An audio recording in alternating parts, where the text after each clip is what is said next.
Saludos, saludos a todos y bienvenidos a esta 11ª edición del Congreso Codiprofin, este Congreso Internacional para la Difusión de la Producción Científica e Innovadora. Estamos aquí reunidos en torno a esta mesa que lleva por título Comunicación y Eficacia en la experiencia museística y su impacto en el cambio de actitudes. Voy a presentar a los que estamos aquí reunidos en torno a esta mesa y luego ya introducimos un poco el contenido. En primer lugar, contamos con Asia Fior, que es doctora, reciente doctora, enhorabuena, e investigadora en la sección departamental de Sociología Aplicada.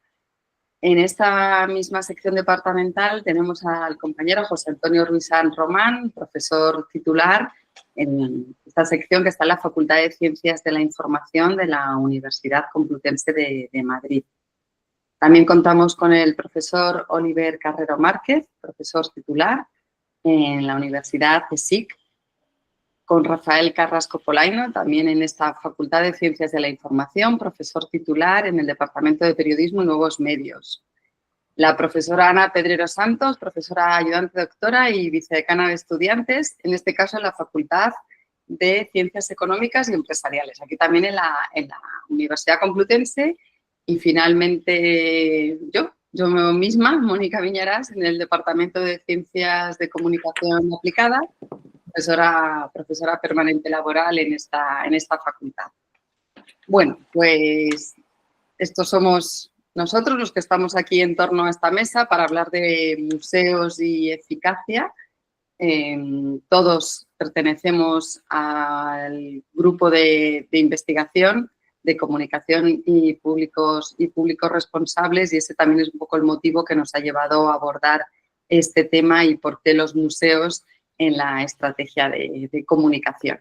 Pero bueno, no me entretengo más, luego al final si no tendremos más ocasión para compartir todo esto. Empezamos, si os parece, compañeros, buenos días. Buenas tardes, depende de dónde estén, porque este congreso es verdad que pues sabemos que tiene muchos congresistas de distintos lugares del planeta, así que saludos a todos. Y si os parece, pues empezamos con Asia Fior y José Antonio Ruiz San Román. Nos van a hablar del efecto boomerang en comunicación, ¿os parece? Muy bien. Adelante. Muchas gracias. Muchísimas gracias. Procuraré ajustarme a 7-8 minutos. He quedado con Asia, que puedo resumir yo las cosas que hemos trabajado, pero si Asia en algún momento quiere intervenir o añadir, pues me haces una señal.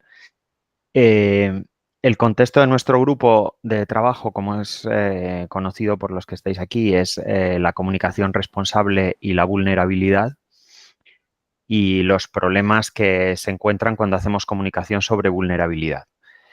Un problema clásico que tenemos en la cabeza varios de los que estamos en el grupo, que creo que hemos ido contagiando a otros, es que al comunicar podemos generar un efecto más o menos directo y conseguir nuestros propósitos. Podemos no conseguirlo y, por tanto, la comunicación no consigue. Llega el mensaje, pero no genera la acción esperada. Pero algo terrible sería comunicar tratando de conseguir un efecto y conseguir el efecto contrario. Así, si lo que queremos es que alguien compre, por ejemplo, en un contexto de marketing, y viene comprando y queremos que compre más, que después de nuestra comunicación deje de comprar. Esto es un efecto. O cuando pedimos el voto, alguien que es nuestro votante habitual, le pedimos el voto y no solo se queda dudoso, no le convence el mensaje, sino que en función de nuestra comunicación deja de votar. Esto en cuestiones de vulnerabilidad es particularmente grave, porque cuando hablamos de gente que tiene adicciones con sustancia, adicciones a pantallas, comportamientos violentos, si les transmitimos que queremos que tengan menos comportamientos violentos o que dejen de consumir sustancias o que se alejen de adicciones a los juegos de azar, etcétera, y después de nuestra comunicación sube su adicción, aumenta su consumo, desarrolla comportamientos violentos, nuestra comunicación es un fracaso absoluto. Podría parecer que esto no se da, pero hay una cierta literatura que refiere que se da efecto boomerang. Que lo primero que hemos ido trabajando es describir este fenómeno, no muy descrito.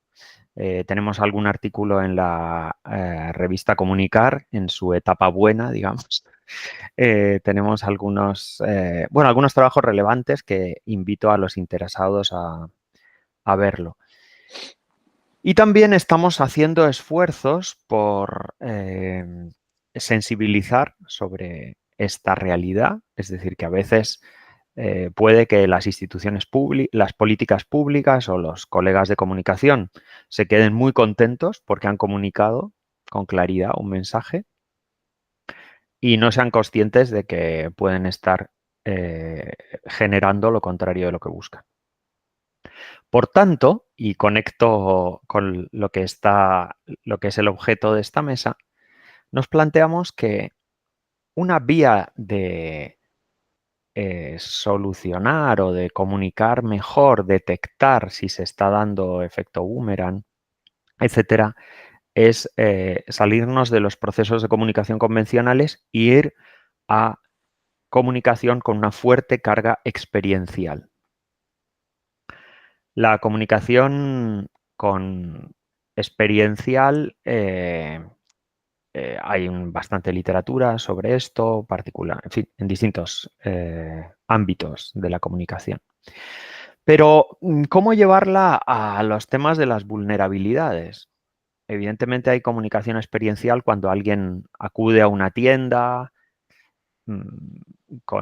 interesante, atractiva, en el que juegan olores, músicas, ambientes. Todo esto es experiencial, no es lo mismo. También es experiencial comprar a través de Internet, pero es una experiencia menos fuerte, ¿no? Por tanto, ¿qué podríamos hacer para comunicación de vulnerabilidades frente a los spots tradicionales que podrían tener efecto boomerang y en algunos casos podría estar probado, al menos su ineficacia? Pensábamos que el museo, y aquí el museo es un espacio experiencial. Quizá un espacio experiencial que tiene unas posibilidades enormes en las que podríamos profundizar. Por eso decidimos trabajar con los museos sobre algún tipo de comunicación que en formatos estándares están funcionando regular. Esto lo hemos hecho a lo largo, en fin, aunque algunos compañeros hablarán más de esto, me gustaría destacar dos. Una que probablemente nadie más hable aquí, ya digo que si luego queréis añadir alguna cosa, que es, recuerdo que con la profesora Asia Fior trabajamos algunas cuestiones de género, aunque el museo tiene un discurso museológico propio, pero también con la profesora Beatriz Rodríguez Cuadrado en algunos de los grandes museos, en el Prado, en el Thyssen, y ver cómo se puede utilizar sus obras para tratar algunos de los temas de género. Pero también nos parecía que era interesante, aprovechando la potencia que da un museo para hablar de encuentro de distintas civilizaciones, culturas, etcétera, un museo como el Museo de América, por ejemplo, en Madrid, muy desconocido, que por tanto permite una experiencia innovadora porque la gente no lo conoce, etcétera, o sea, permite sorpresa, permite discurso.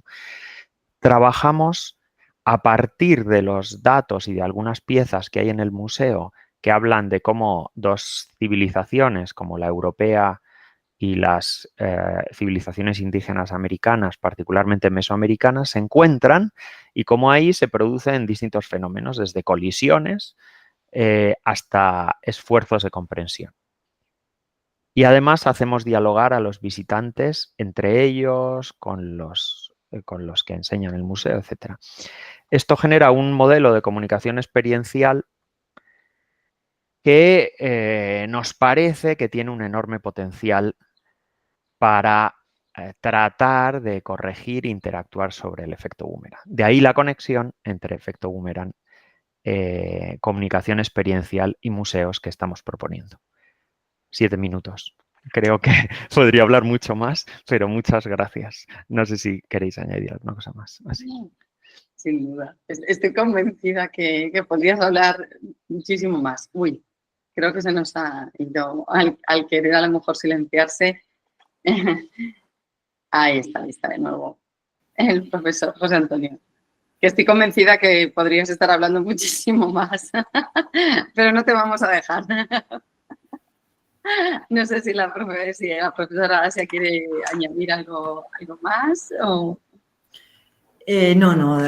Bueno, podríamos hablar, ¿no? No quiero coger más minutos, podríamos relacionar también, lo hemos hablado el profesor José Antonio y yo en algunas reuniones, el efecto boomerang con el efecto backfire o también efecto de retroceso se denomina, del que se habla más en los últimos años, que sea aquel efecto que se produce cuando, por ejemplo, los fact-checkers y otras agencias de verificación contradicen las creencias de aquellos ciudadanos que creen en noticias falsas, bulos o relatos conspirativos, ¿no? Entonces, cuando se contradice a través de un proceso de verificación, se produce ese efecto de retroceso que está, entendemos, relacionado también de cierta manera con el efecto boomerang, y que pensamos encuentra o podría encontrar las mismas soluciones o posibles soluciones en fuentes de autoridad como pueden ser las fuentes culturales, las instituciones museológicas y otros espacios de cultura. Y hasta aquí, para no robar más tiempo. Luego en el debate podemos profundizar. Muchísimas gracias, perfecto. Si luego podemos profundizar. Muchas gracias.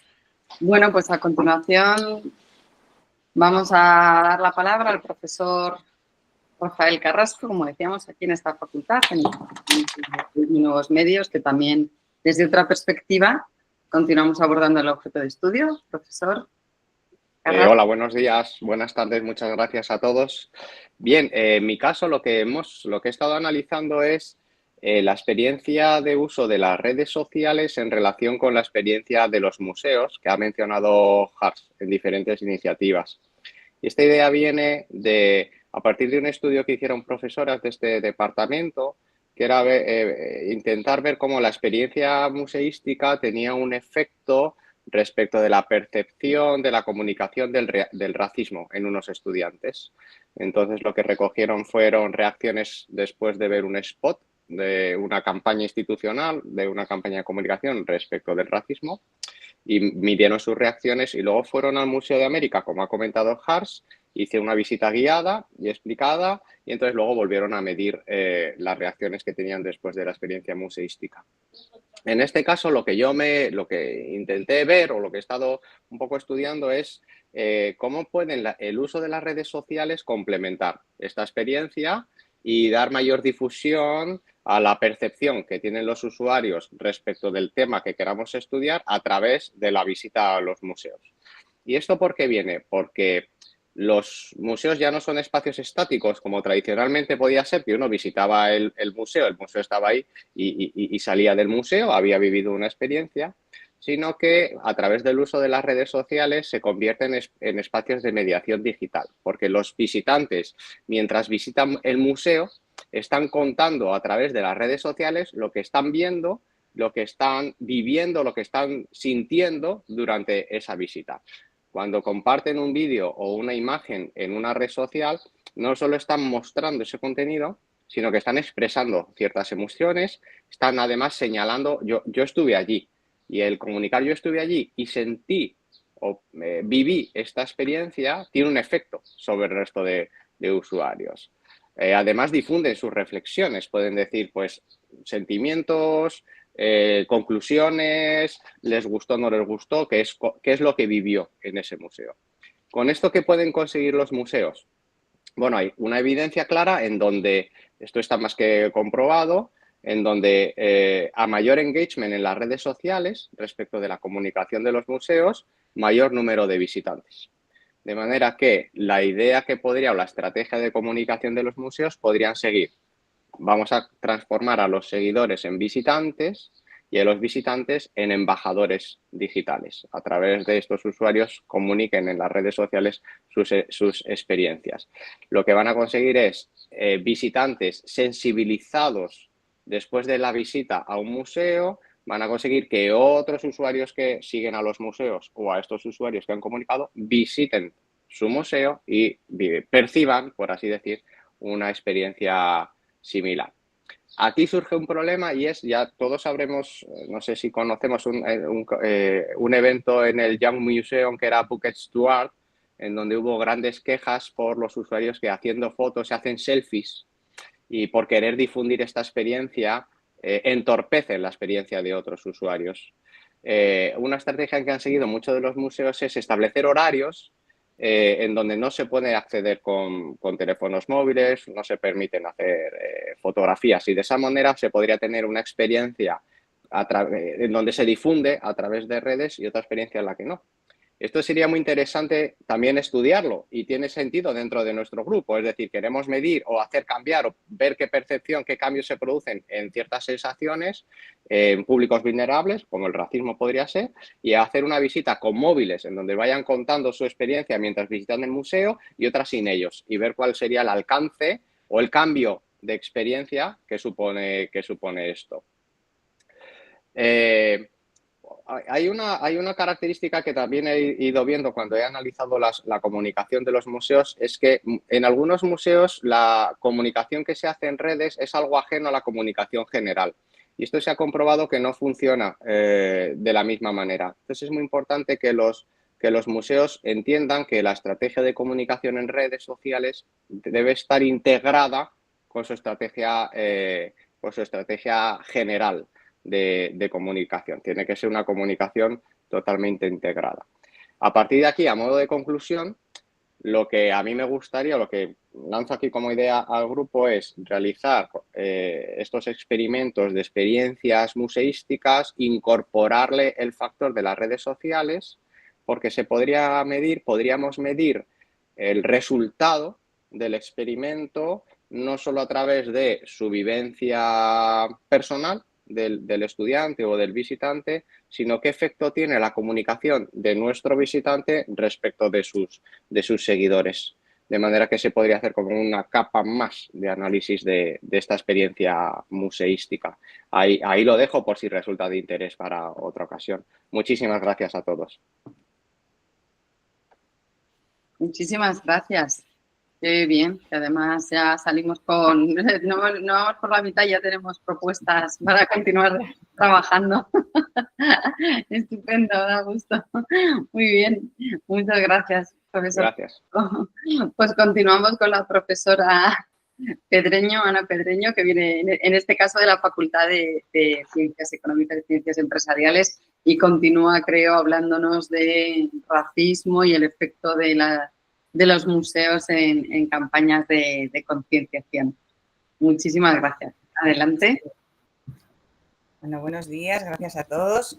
Bueno, voy a compartir con vosotros una presentación porque tiene algún dato y igual es interesante verlo.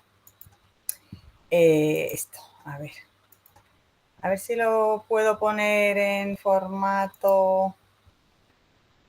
¿Así se ve la segunda también?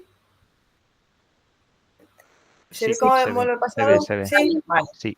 Bueno, pues perfecto. Pues nada, esta es un poco la acción que estabais comentando previamente, que a lo mejor hubiera estado bien comentarla pues antes de que Rafa expusiera la parte de redes sociales, porque así contamos un poco lo que es la experiencia que se hizo con el fin de concienciar a los jóvenes sobre el racismo, que hicimos un experimento de comunicación centrado en el efecto boomerang, efectivamente, en el Museo de América.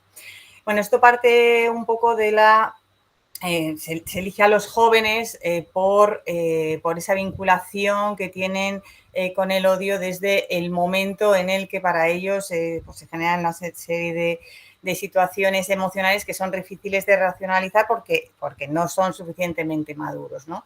El odio, como sabemos, da lugar a conductas violentas y a delictivas, y es muy importante poner en contexto, ¿no?, que en España en el 2023 pues la mitad de los delitos de odio se realizaron por menores de 25 años, siendo los hombres las principales víctimas y los principales agresores, ¿no?, de este tipo de delitos.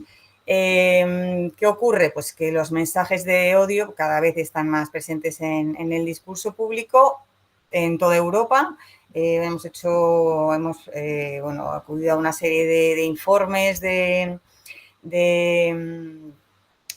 la Unión Europea al respecto, ¿no? El crecimiento es muy importante en toda Europa. De hecho, en España estamos por debajo de la media, lo cual, bueno, podría ser una buena noticia si no fuera porque el aumento de este tipo de crímenes ha sido muy importante a lo largo de los últimos años, en los últimos 3 años, y ahí podéis ver pues, que a día de hoy los delitos de odio relacionados con el racismo y la xenofobia pues son claramente mayoritarios, ¿no? Son el 40% de todos estos delitos. Bueno, ¿qué es lo que ocurre? Bueno, a partir de esta serie de datos, pues sí que es verdad que se hizo en el 2015 un acuerdo para cooperar institucionalmente luchando contra delitos, contra todo lo que tiene que ver con estos delitos de odio, sea racismo, xenofobia, LGTBI-fobia, etcétera. Y, pues se han hecho muchas campañas publicitarias al respecto, pero como hemos visto con los datos anteriores, no se ha producido una disminución de este tipo de delitos, sino que se ha producido un aumento, todo lo contrario. No siempre se va a producir el efecto boomerang, pero desde luego estamos viendo que no están teniendo suficiente eficacia. En cuanto al efecto boomerang, que sí que se ha comprobado en algunas de estas campañas, se produce sobre todo en el ámbito de la comunicación social, cuando se pide al ciudadano que cambie determinadas actitudes, ¿no? Pues eso, cuando se dice, se busca ese mensaje de igualdad y a lo mejor se produce todo el efecto contrario. Aquí en este gráfico tenemos el modelo de Shannon sobre el que hemos hecho esta transformación explicando el efecto boomerang, en el que lo que ocurre es que no se produce una decodificación, o lo que se produce es una decodificación del mensaje, ¿no?, que hemos querido transmitir en sentido contrario. ¿Qué podemos hacer para frenar este tipo de efecto? Bueno, pues el museo es una alternativa que hemos explorado, ¿no? Y que se ha elegido pues porque al final es un espacio de comunicación activa. Son instituciones, además, que en los últimos años han hecho una evolución importante, aumentando la participación de los usuarios y de otro tipo de las empresas, de otro tipo de instituciones. Y al final lo que se propone el museo actualmente es un museo muy proactivo en la sociedad, que sea capaz de impulsar cambios sociales. El objetivo del proyecto, entonces, es estudiar el museo como una alternativa para concienciar a la población y, en concreto, a los jóvenes sobre el racismo. Lo que hacemos es una visita al Museo de América con un grupo de jóvenes que están ya participando, como comentaban previamente, en una comunidad digital donde se recogen las opiniones de racismo, y esto lo hacen antes y después de la visita. Aquí tenemos 2 tipos de resultados interesantes. Uno es que nos encontramos con una taxonomía actitudinal de estos jóvenes que participan en este experimento. Esta taxonomía es previa a la visita al museo, y lo que muestra son las posiciones discursivas que tiene cada uno de los componentes de este grupo. Tenemos 3 grupos, nos aparecen 3 grupos. Uno que es el que llamamos el grupo 1, el del punto ciego, en el que aparecen los participantes, que son jóvenes menores de 25 años, el joven se autopercibe inclusivo, ¿no? Por el mero hecho de que vive en una sociedad en la que hay que ser inclusivo, ¿no? Es algo que viene está predispuesto ya desde el inicio. En el segundo grupo de valiente respuesta, lo que el joven se moviliza ante gestos excluyentes. Son individuos que tienen una vinculación emocional con la inclusividad y de alguna manera la exigen al resto de las personas. Y por último, el tercer grupo, que es el de la reflexión transforma. Aquí tenemos a personas que forjan su propia tolerancia, ¿no? En el día a día. Dando respuesta a gestos automáticos que sabemos que son esos micromomentos, ¿no? que detonan las exclusiones. Bueno, pues ellos trabajan en esto diariamente. Al hacer esta taxonomía es lo que nos va a permitir después hacer un mayor análisis del impacto de la visita, porque dependiendo un poco de lo que pensaban los jóvenes antes de entrar al museo, podemos analizar mejor cuáles son sus respuestas después. Las tres variables que hemos analizado son el mensaje, las emociones y la transformación que se produce, ¿no? Que esto está también muy ligado con el mundo publicitario. Y, bueno, en el mensaje lo que vemos es que el museo se percibe, pues eso, como un espacio en el que todos los mensajes se perciben de manera objetiva, porque se apoyan en la historia a través de los objetos, del guía que les acompañan, ¿no? De tal manera que se genera desde la objetividad una asunción de responsabilidad de solucionar el problema, ¿no? La visita en algunos perfiles, como es el segundo, en el que hay esta emoción tan a flor de piel, bueno, pues provoca un sentimiento de responsabilidad e incluso de culpa, mientras que en el tercer grupo, el que vive, digamos, ese día a día, bueno, pues busca esas razones para entender por qué existe ese sentimiento de superioridad de unas personas sobre otras, ¿no? Que es la base del racismo.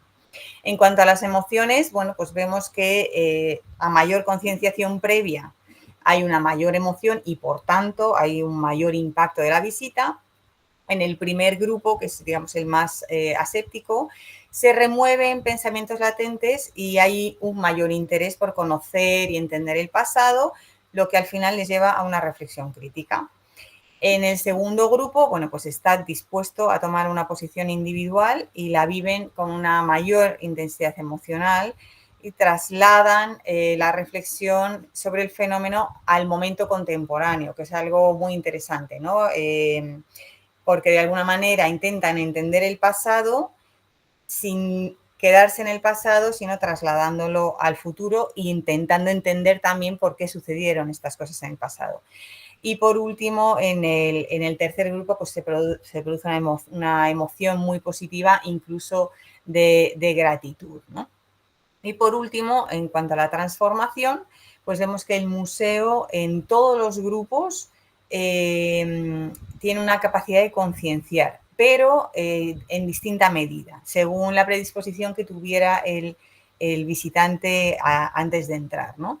En los casos donde hay cierta predisposición, pues la visita promueve una reflexión muy seria y profunda y en cualquier caso, en todos ellos, se han permitido identificar microrracismos, ¿no? Ellos mismos se han identificado a sí mismos haciendo comportamientos de los que a lo mejor no eran conscientes. Esta visita, bueno, pues cuando se preparó con el objeto de concienciar sobre los comportamientos racistas en la actualidad y para ello se hizo una narrativa específica exactamente igual que se haría en publicidad. Con lo cual, bueno, pues queremos también explicar cuáles son los elementos que han influido en la eficacia de la visita, ¿no? Como medio de comunicación, por decirlo de alguna manera. En primer lugar, bueno, pues se hizo la visita al museo con un enfoque de comunicación estratégico. La objetividad percibida, como hemos dicho, en los objetos y en la institución fue una de esas claves del éxito. También esa narrativa estratégica de la visita, donde se incluía el discurso del guía, que fue una de las cosas que más pesaron, ¿no? También en la reflexión final. El edificio, el ambiente, todas al final es un marketing experiencial, si queremos llamarlo así. La historia como argumento racional que lleva a reflexionar y, por último, esta emoción que se provoca a través de una experiencia, ¿no? Y que es el detonante del cambio. Y, bueno, como conclusión, pues decir que encontramos el museo como una realidad que complementa al mensaje, ¿no? Contrarrestando, por tanto, en algunas, el efecto boomerang que se produce en algunas ocasiones, y simplemente decir que añadir visitas a los museos como parte de campañas, en particular de concienciación, es una propuesta que puede tenerse en cuenta en determinadas iniciativas para concienciar y sensibilizar. ¿De acuerdo? Pues nada, muchas gracias por vuestra atención. Muchísimas gracias. Muchísimas gracias, profesora Perniño. Gracias además por la presentación que ha preparado para el Congreso y que además, pues después de las intervenciones previas, pues también ha servido un poco ahí para redondear ya los diferentes enfoques que le habíamos dado. Muchísimas gracias. Muy bien, pues continuamos con el profesor Carrero, con Oliver, que viene en este caso de SIC y que nos proporciona otro enfoque de los museos y su papel en la comunicación. Yo ya me he apuntado bastantes cuestiones que luego podemos abordar en un pequeño debate si disponemos de tiempo. Adelante. Yo paso a compartir pantalla. ¿Se ve? ¿Veis la pantalla? Sí, ya sé. Gracias, sí. Vale, perfecto. Pues en este caso, el trabajo que os voy a presentar, o vamos a presentar, tiene que ver con un bibliométrico que hemos titulado, tanto el profesor Juan Enrique González Vallés de la Universidad Complutense como yo mismo, Oliver Carrero, el museo como laboratorio social, análisis bibliométrico y reflexiones entre el 2021 y el 2025. Pero antes de nada, pues queríamos también dejar claro que esta presentación pues aborda un estudio bibliométrico que analiza la producción científica sobre museos y hemos elegido la indexación en Web of Science entre dicho periodo, identificando temáticas emergentes, actores claves y dinámicas colaborativas. En cuanto al trabajo, pues hemos hecho una breve estructura con una introducción y objetivos, una metodología y fuentes también que pueda servir pues, como contextualización para futuros investigadores, una producción científica general entre los resultados, autores más productivos, revistas relevantes dentro de la temática que nos ocupa, clústeres temáticos, un mapa visual de dichos clústeres y finalizamos con unas conclusiones. En cuanto a la introducción objetivos, pues nada, simplemente decir que los museos contemporáneos han experimentado una transformación profunda y que han evolucionado de ser espacios conservadores a plataformas epistémicas, políticas y sociales. Son actores estratégicos en la sostenibilidad, la inclusión, como hemos visto hace un momento, y la digitalización. Perdón la interrupción. ¿Sí? Es que yo creo que se ha quedado ahí parada la presentación. Nos hemos quedado en la diapositiva de conclusiones. Ah, eso es. pues tratamos de solucionarlo. Siempre, como siempre. Vamos a ello. Es que no se terminaba de ver en modo presentación. No sé Venga, pues comparto. Y merece la pena, seguro que merece la pena ver la presentación. Vamos a ver si ahora comparto toda la pantalla. Ahora os veréis vosotros. ¿Y ahora veis la presentación? Ahora sí, perfecto. Muchísimas gracias. Nada, gracias por el aviso. Bueno, pues como os comentaba, habíamos hecho una breve introducción, habíamos visto la estructura del trabajo, os comentaba el tema de introducción y objetivos y, por supuesto, nos quedábamos aquí en por qué un estudio bibliométrico. Pues lo hemos abordado porque tirando un poco de datos, hemos visto que no hay una sistematización actualizada que identificara las principales líneas de investigación en este sentido post-COVID.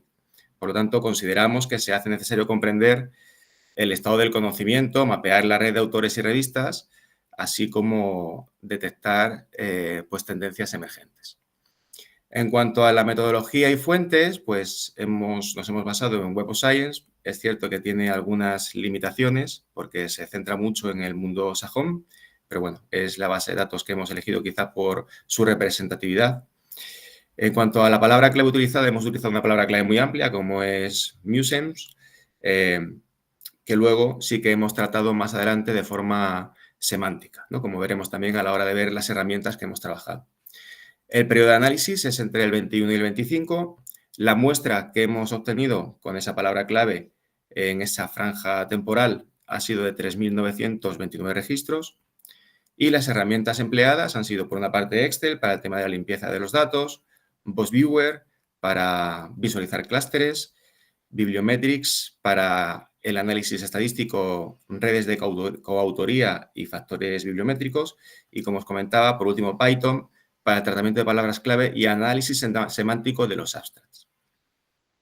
En cuanto a los resultados, la producción general pues nos da, como veis, es una tendencia al alza, salvo en el año 2024, que se redujo ligeramente, pero siempre muy cercano a las 1.000 publicaciones.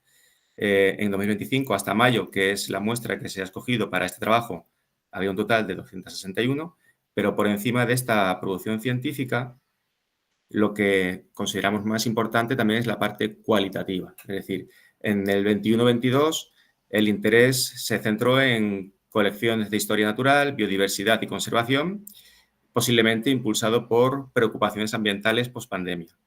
En los años 23 y 24 se observa una creciente importancia del análisis de datos en museos, tanto en gestión de colecciones como en personalización de experiencias.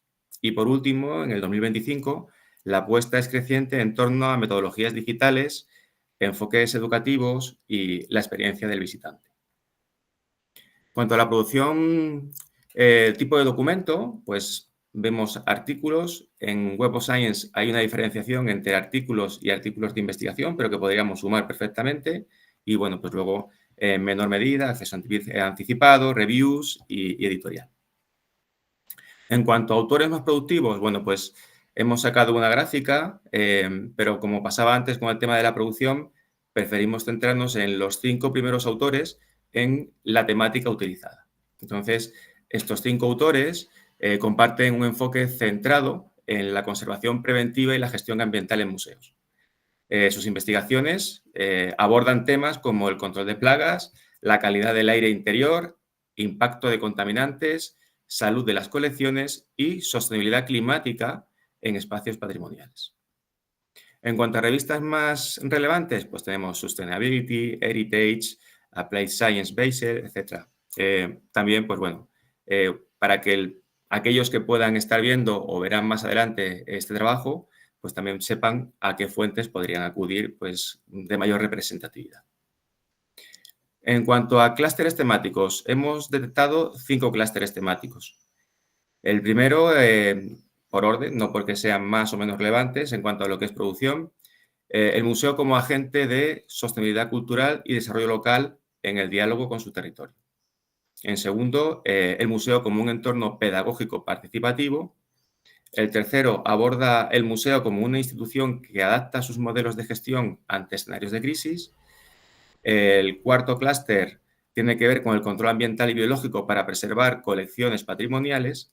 Y el quinto se centra en cómo la tecnología transforma al museo en una plataforma interactiva, personalizada y accesible.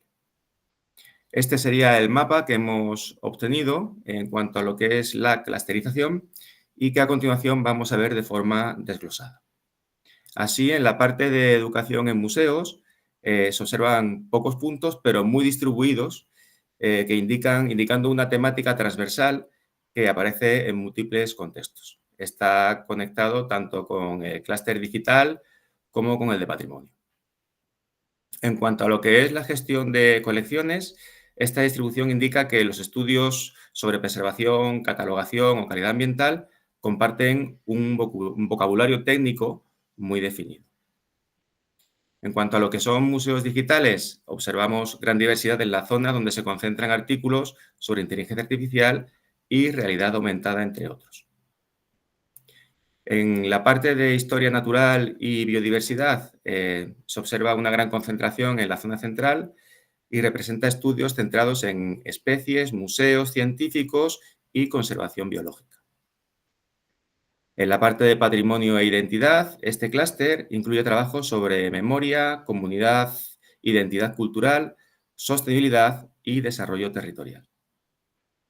Y ya para finalizar, en las conclusiones, pues hemos extraído 4 conclusiones que luego ampliamos en lo que esperamos que sea la publicación de nuestro trabajo. La primera sería que la producción científica sobre museos muestra un crecimiento sostenido y una creciente diversificación temática. En segundo lugar, que historia natural y diversidad emergen como las áreas más prolíficas e interconectadas del campo. En tercer lugar, que la investigación museológica adopta un enfoque cada vez más interdisciplinar, integrando ciencias sociales, tecnología y sostenibilidad.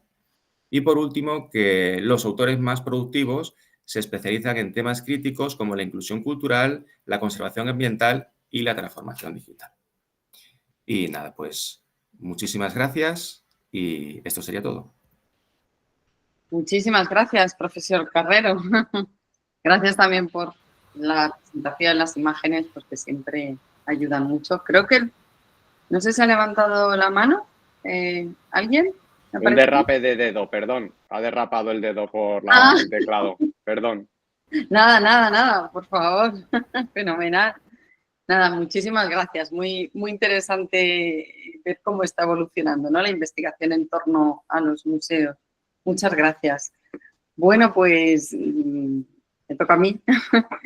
En último lugar, voy a hablar también, pues intentaré ajustarme exactamente a esos 7 minutos para hablar desde otro enfoque y así luego tenemos un ratito para el debate. En mi caso, en nuestro caso sería, porque voy a hablar de un proyecto de innovación docente sobre museos, pero que no fui yo quien fue la creadora y originaria de este proyecto, sino que fue el profesor José Antonio Ruiz San Román, y también la profesora Ana Pedreño pues ha participado como IP en este proyecto de innovación docente, así que yo he sido simplemente una continuadora. Este proyecto de innovación docente pues también se utiliza o se basa o toman los museos para provocar cambios sociales, ¿no? Más allá del papel que tienen los museos, que a lo largo de los años el ICOM siempre ha ido dando, cada vez que hay una nueva definición de museo, cada vez toma más protagonismo esa parte social y la aportación del museo, dejando más a los objetos como el camino, ¿no?, para conseguir ese impacto social. Pues este proyecto de innovación docente también se basa en eso, en utilizar los museos como un elemento de innovación docente. Cuando surge este proyecto, estamos hablando del año 2016, es verdad que surge con una intención pensando más en los estudiantes internacionales que venían a las universidades y cómo los museos podían ser una herramienta también para fomentar la relación con otros estudiantes y aportar un conocimiento más allá de que se alcanzaba en las aulas. Por eso este proyecto de innovación docente ha ido tomando diferentes títulos o nombres a lo largo de los años. Son ya unos cuantos años.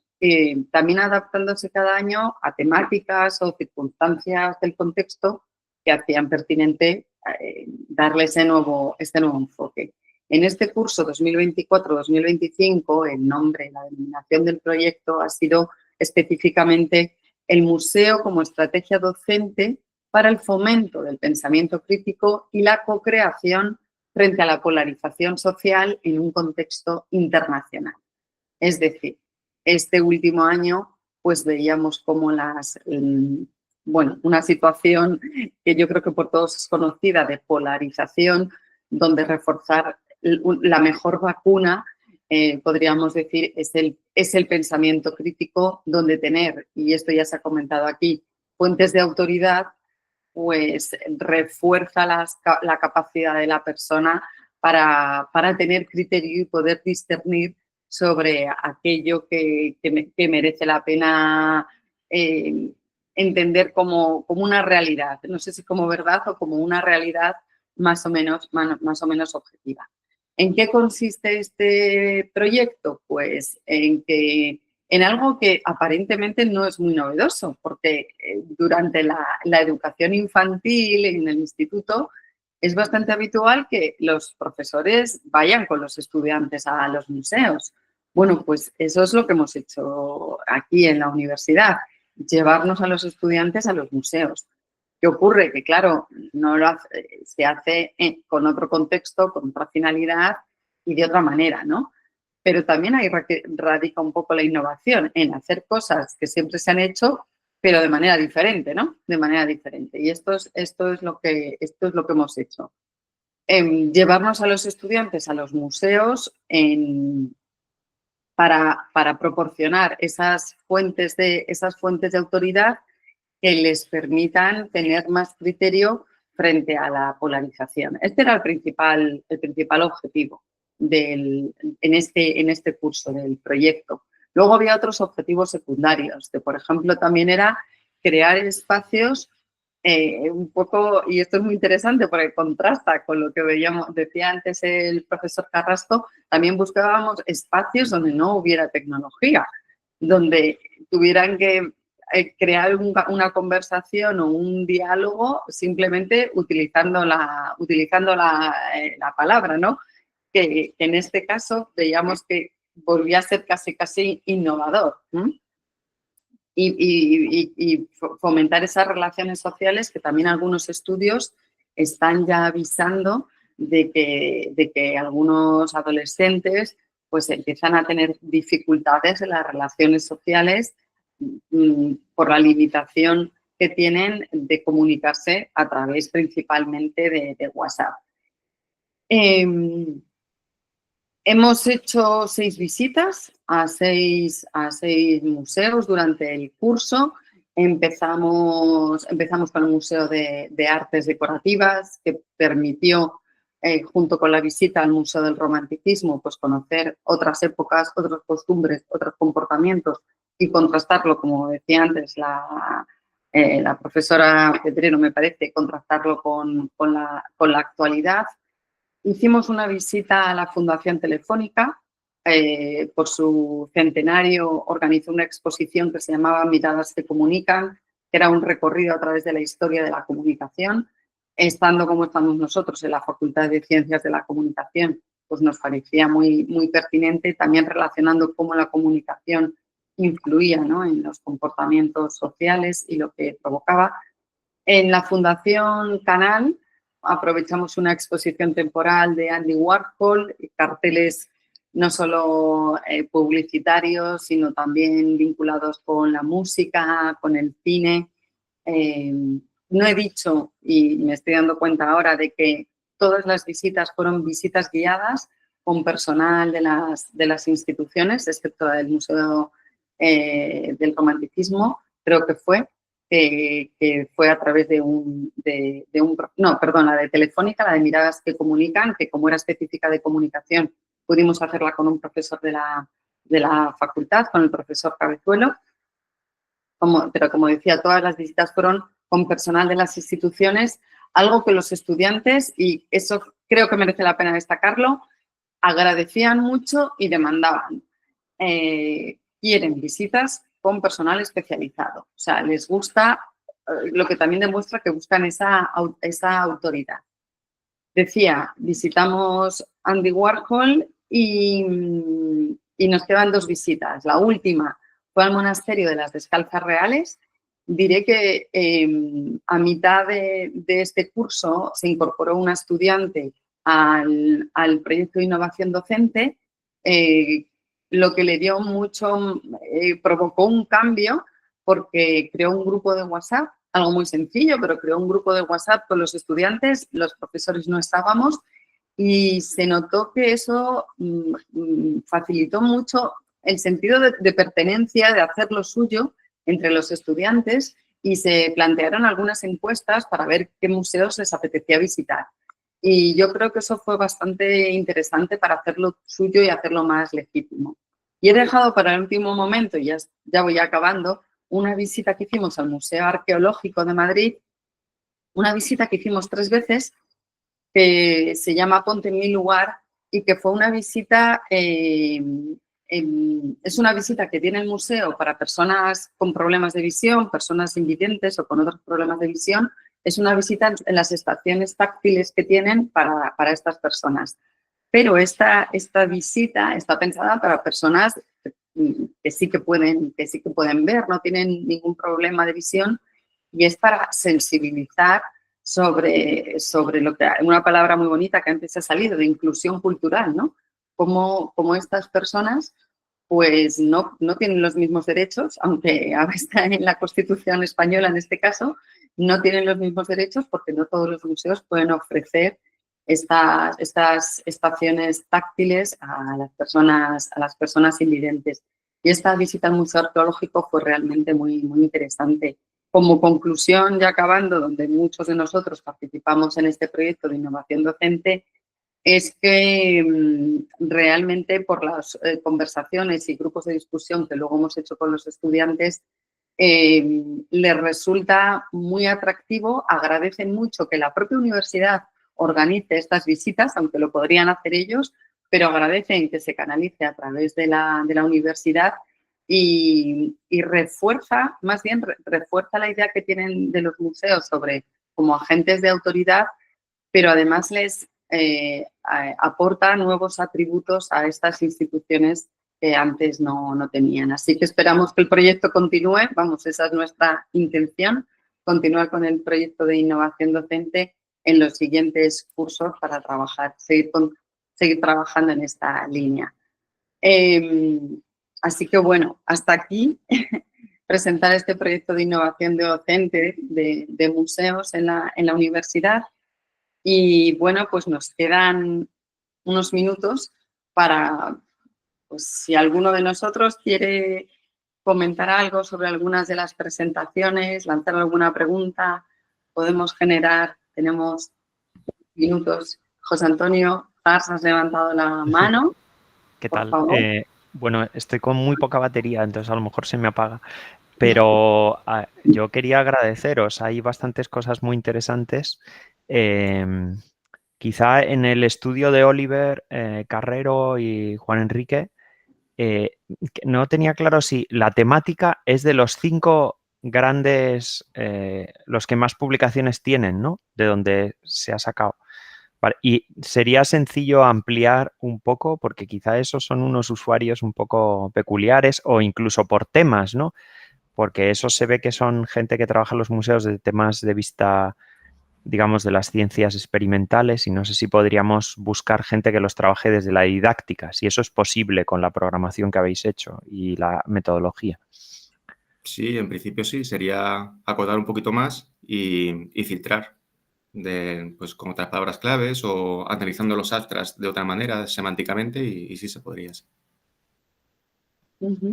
Sí, sí. Es muy interesante a mí y muy pertinente, ¿no? Me ha parecido, yo destacaría, como dice, que ha dicho, y aprovecho, ¿no? Para hacer así un poco de resumen, salvo que si alguien más quiere comentar alguna otra cuestión, alguna pregunta que haya surgido a partir de las presentaciones. Bueno, yo solo una pregunta para el profesor Carrasco. Quería saber un poco el tema al final, porque has comentado que se ha hecho el análisis de la parte de redes o que se está en ello. O sea, no sé si al final se ha concluido el estudio o está en proceso. No ha habido todavía el trabajo de campo. Solo ha sido la parte de planificación. Sí que se ha hecho el análisis de la literatura previa, de ahí me han surgido esas ideas Vale. Y entonces, a mí lo que me parecería interesante es si se continúa con las experiencias museísticas, pues sí que Incorporarlo. introducir un ítem. Sí, Me parece, aunque decía muy Mónica interesante. que en ese caso se hizo sin dispositivos móviles, pues quizás sí se pueden hacer dos grupos, uno con otro sin, y podríamos ver la diferencia en la percepción de los propios estudiantes y luego el alcance que tiene la comunicación de los estudiantes hacia sus seguidores. Claro, vale, perfecto. Gracias. Sí, apuntada la propuesta.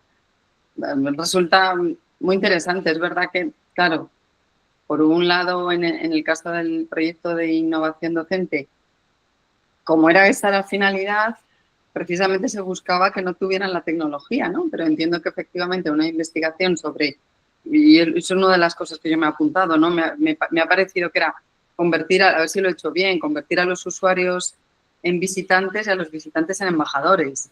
Efectivamente. Así me lo he apuntado, ¿no? Pues tenemos una propuesta para continuar trabajando, efectivamente. Uh-huh.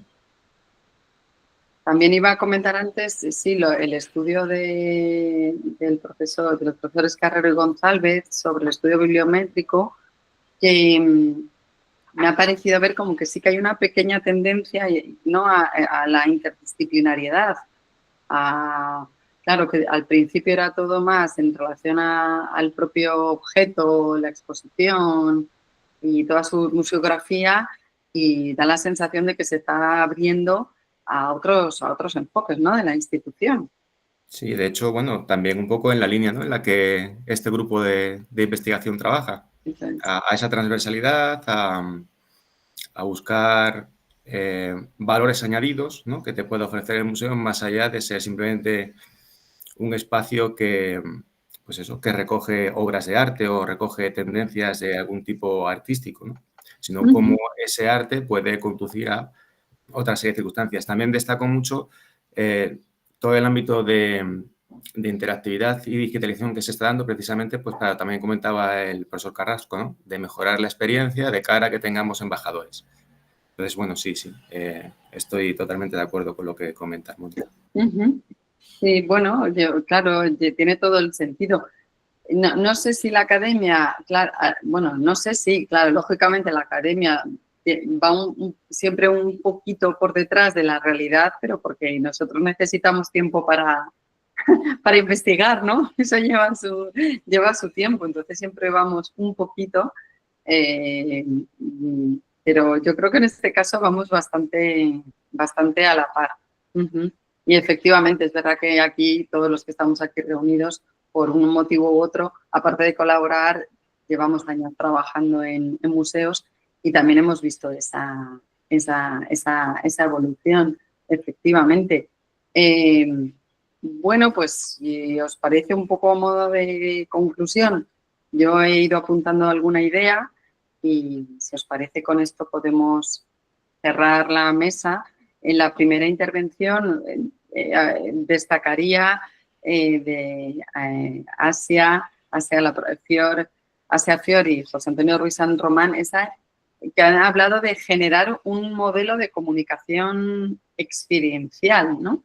Y cómo utilizarlo principalmente para la vulnerabilidad, que es muy realmente interesante, y me ha gustado mucho, como decía antes, esta sostenibilidad cultural que hablaba antes el profesor Carrero, de cómo está tomando cada vez mayor protagonismo. En el caso de Rafael, del profesor Carrasco, ya lo he comentado, convertir a los usuarios en visitantes y a los visitantes en embajadores. No sé si los museos ya... yo sí que he visto alguna iniciativa, pero más bien con personas famosas, pero con nivel usuarios así, no sé yo si están todavía en ello, pero podemos ir en esa línea trabajando. La presentación de la profesora Pedreño sobre, bueno, es un caso muy específico, ¿no?, sobre la concienciación sobre el racismo, y sí que se han presentado datos, es verdad que es un estudio cualitativo, ¿verdad?, datos, sobre el impacto que tiene, pero sí que hay indicios ya de que puede plantearse por qué no incluir el museo en las estrategias de comunicación. Bueno, del profesor Carrero ya lo he comentado, y del proyecto de innovación docente que he presentado yo, pues como decía, reafirmarnos en que muchas veces algo muy sencillo, como es algo tan habitual como es visitar un museo, realizado en otro contexto, tiene unos efectos muy interesantes, y como vemos cómo los estudiantes lo demandan. Y de hecho este año hemos tenido más visitas respecto a años anteriores. Pues bueno, pues por mi parte nada más. Esta pequeña resumen de la mesa. Creo que cualquier persona que escuche esta mesa, pues no sé, espero que se quede con esa conclusión de que ver los museos desde otra perspectiva, desde otro enfoque interdisciplinaridad, esta interdisciplinaridad abre muchas posibilidades a las instituciones que ya de por sí tienen un gran poder en la sociedad. No sé si a vosotros os parece igual. ¿Queréis añadir algo más, por favor? Es vuestra mesa también. Todo muy bien dicho. Muchas gracias. Es fácil, ya que todos colaboramos, somos compañeros, colaboramos asiduamente, con lo cual esta mesa resulta muy, muy cómoda, pero también nos permite, ¿verdad? Precisamente como trabajamos juntos, pues sentarnos un poco y reflexionar sobre estos avances. Gracias por problemas de la tecnología, ¿verdad? Y las baterías, a mí me ha sucedido también antes lo mismo. Pues nada más, estábamos despidiendo la mesa, dando las gracias al Congreso, a Codiprocim, por darnos la oportunidad en esta 11ª edición de volver a participar. Para nosotros es una alegría poder seguir participando con la temática de museos y comunicación, y dar las gracias al profesor Carrero, profesora Pedreño, profesora Fior, Carrasco, Ruiz San Román, y nada más. Espero que nos veamos el año que viene con estas propuestas que hemos dejado este año. A ver, vaya compromiso, a ver qué contamos el año que viene. Muchísimas gracias, gracias a todos. Gracias. Gracias, Mónica. Hasta pronto, gracias.